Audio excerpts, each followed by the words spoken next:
అందరికీ నమస్కారం. నిన్న చంద్రబాబు నాయుడు గారు ఏదైతే స్టీల్ ప్లాంట్ కోసం మాట్లాడారో దాన్ని వక్రీకరిస్తూ ప్రజలను తప్పుదావ పెట్టేటట్టుగా మాట్లాడడం ఇది తగదు. ప్లాంట్ లాసుల్లో ఉన్నదాన్ని కేంద్రం దగ్గర నుంచి అలాగే రాష్ట్రం నుంచి సుమారు 14,000 కోట్లు తీసుకొచ్చి వారికి ఆర్థిక సాయం అందిస్తే దాని పట్ల బాధ్యతగా ఉండాల్సింది మానేసి లేనిపోని రాద్ధాంతం చేయడం, బాధ్యతగా తీసుకొచ్చినటువంటి డబ్బుల్ని సద్వినియోగం చేసుకోవాలనే విషయాన్ని పక్కన పెట్టి కార్మికులను ఏదో అన్నారని, ప్లాంట్ని ఏదో అన్నారని మాట్లాడడం మంచి పద్ధతి కాదు. ఈరోజు ఎంతో కష్టపడి కేంద్రాన్ని ఒప్పించి 11,000 కోట్లు తీసుకురావడం జరిగింది. అలాగే రాష్ట్రం నుంచి కూడా సుమారు 2,600 కోట్లు ఆర్థిక సాయం అందించడం జరిగింది. 20-30% నుంచి నడుస్తున్నటువంటి ప్లాంట్ని తీసుకొచ్చి సుమారు 80%కి ఈరోజు నడిచేటువంటి పరిస్థితులు తీసుకురావడం జరిగింది.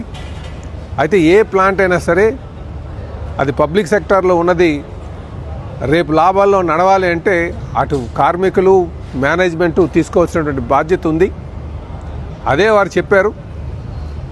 దానికి రాజకీయ లబ్ధి కోసం ఈ వైసీపీ నాయకులు ఆయన వ్యాఖ్యల్ని వక్రీకరించి లేనిపోయినటువంటి అపోహలు తేడానికి ప్రయత్నాలు చేస్తున్నారు. కనుక మేము అందరికీ, ప్రధానికానికి కానీ, కార్మికులకు కానీ, స్టీల్ ప్లాంట్లో ఉన్నటువంటి వారికి కానీ అందరికీ తెలియజేసేది, చంద్రబాబు నాయుడు గారి కృషితోనే దాన్ని ఈరోజు లాభాల బాటలో నడడం జరుగుతుంది. అలాగే గతంలో 2000లో కూడా ఆ రోజు వాజ్పేయి గారు ఉన్నప్పుడు 1,350 కోట్లు తీసుకొచ్చి ప్లాంట్ని నించోబెట్టడం జరిగింది. మళ్ళీ రెండో మారు సుమారు 14,040 కోట్ల రూపాయలు అటు రాష్ట్ర ప్రభుత్వం నుంచి, కేంద్ర ప్రభుత్వం నుంచి డబ్బులు తీసుకొచ్చి స్టీల్ ప్లాంట్ నడపడం జరిగింది. స్టీల్ ప్లాంట్ని కాపాడేటువంటి బాధ్యత ఇప్పటి వరకు కూడా చంద్రబాబు నాయుడు గారే తీసుకున్నారు. ఈ విషయం ప్రతి ఒక్కరు కూడా గమనించాలి. అయితే తీసుకొచ్చినటువంటి డబ్బులు ప్రజాధనం కనుక దాని పట్ల అందరూ బాధ్యతగా ఉండాలనడం తప్పే ఉంది.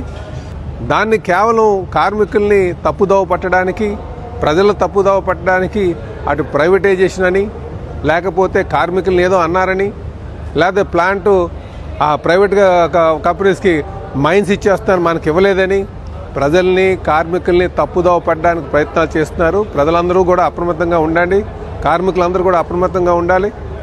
దీన్ని ప్రతి ఒక్కరు కూడా ఎలాగ ప్లాంట్ని ముందుకు తీసుకెళ్లాలని నాకు ఆలోచన చేయాలి తప్ప తీసుకొచ్చినటువంటి చంద్రబాబు నాయుడు గారి మీద తప్పుడు మాటలు మాట్లాడడం మంచిది కాదు.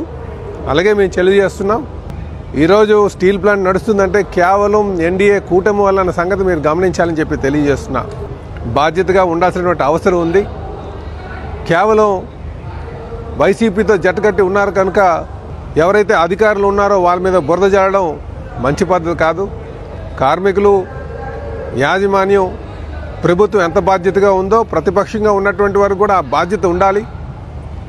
లేనిపోని మాటలు, అపోహలు సృష్టించడం మంచిది కాదని చెప్పి తెలియజేస్తున్నాం. అందరికీ తెలియజేసేది ఒకటే, స్టీల్ ప్లాంట్ని పరిరక్షించేటువంటి బాధ్యత ఎన్డీఏ గవర్నమెంట్ మీద ఉంది. అందులో భాగంగానే ఈరోజు కేంద్రాన్ని ఒప్పించి 11,400 కోట్ల రూపాయలు తేవడం జరిగింది. అలాగే బాధ్యత ఉంది కనుకనే స్టేట్ గవర్నమెంట్ నుంచి అటు పవర్ రూపంలో కావచ్చు, ట్యాక్స్ రూపంలో కావచ్చు, వాటర్ రూపంలో కావచ్చు, ఇతరత్ర విషయాల్లో కావచ్చు సుమారు 2,600 కోట్ల రూపాయలు రాష్ట్ర ప్రభుత్వం ఇవ్వడం జరిగింది. దేశంలో ఏ పబ్లిక్ సెక్టార్కి కూడా కేంద్రం సంబంధించిన పబ్లిక్ సెక్టార్లో రాష్ట్ర ప్రభుత్వం పెట్టేటువంటిది ఎక్కడా లేదు. ఇక్కడ కేవలం కార్మికులను దృష్టిలో పెట్టుకొని, నిర్వాసితులను దృష్టిలో పెట్టుకొని, విశాఖ ఉక్కు ఆంధ్రుల హక్కు అనే నినాదాన్ని దృష్టిలో పెట్టుకొని ఈరోజు ఆ ప్లాంట్ కోసం అహర్నిశలు కష్టపడి కేంద్రం నుంచి డబ్బులు తేవడం జరిగింది. సో పబ్లిక్ మనీ పెడుతున్నాం కనుక, ట్యాక్స్ పేయర్స్ మనీ పెడుతున్నాం కనుక, ప్రజాధనాన్ని దాంట్లో వెచ్చిస్తున్నాం కనుక బాధ్యతగా ప్రతి ఒక్కరూ ఉండాలి అన్నలో తప్పేం లేదు. దాన్ని వక్రీకరించి అటు కార్మికులకు భయాందోళనకు గురి చేసి అలాగే ప్రజలకి తప్పుదావ పట్టించి ఈ ప్రయత్నం మంచిది కాదని చెప్పేసి మేము తెలియజేస్తున్నాం. ఈ మాటలు ఏదైతే వీళ్ళు ఎంత వక్రీకరించినా ప్రజలకు తెలుసు. ఎన్డీఏ కూటమి మీద ఉన్నటువంటి నమ్మకం అందరికీ తెలుసు.